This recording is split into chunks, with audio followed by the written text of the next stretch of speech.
Şükür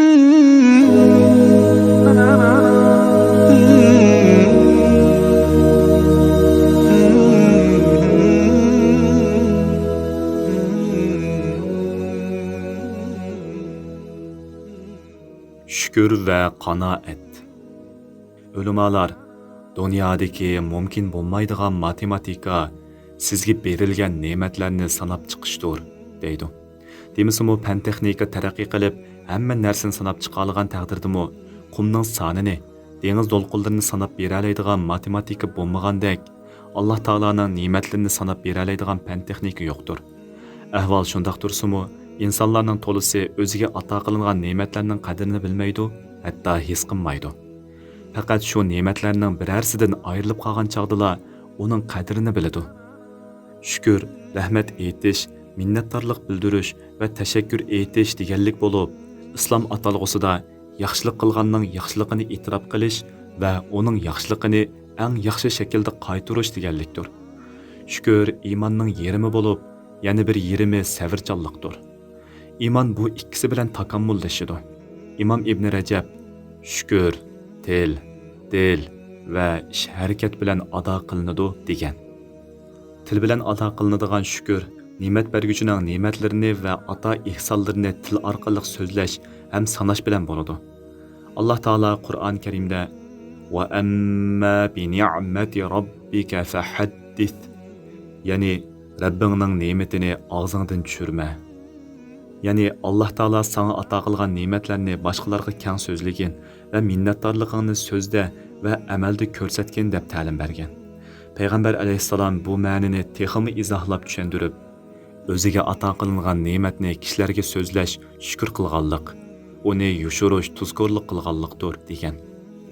Dil bilan ado qilinadigan shukr ne'mat berguchining ne'matlarini va ato ihsonlarini e'tirof qilish, yurakdan uningga minnatdor bo'lish va uni so'yish bilan ifodalanadi. Tabiiyki, birovning qilgan yaxshiligini e'tirof qilgan, uni yuragidan so'ygan va uningga qarata o'zining tashakkur burchi borligini his qilgan odam uni rozi qilish va mamnun qilish yo'lida qo'ldan kelganini ayamaydi. Uni ranjitib qo'yishdan qattiq hazar aylaydi. Insonlar o'ttirsidagi ishlar bundoq bo'lgan yerda tamomiy ne'matlarning va cheksiz ato ihsonning egasi bo'lgan Alloh taologa bo'lgan tashakkur burchimizni qandoq ado qilishimiz kerak? Va in ta'uddu ni'matallahi la tuhsuha, ya'ni sizlar Allohning ne'matini sanab tugatolmaysizlar. Alloh taolo bizga ato qilgan sonsiz ne'matlari va cheksiz ato ihsonlari badaliga bizdan ko'p narsa talab qilmaydi. Faqat din va dunyolik har qanday bir ishni Alloh taolo ko'rsatgan bo'yicha qilish va har ishda uning roziligini oldingi o'rinda qo'yib, qaytar qilishni talab qiladi. Buningga bexillik qilamizmi endi? Sharkat bilan ado qilinadigan shukr ne'mat berguchining ne'matlarini va ato ihsonlarini gunoh ma'siyatlarga, Alloh taologa osiylik bo'ladigan ishlarga, shundaqla har qanday bir yomon ishga sarf qilmasdan faqat Alloh taoloning amr farmonini o'rindashga va yaxshilik yo'llariga sarf qilish bilan bo'ladi.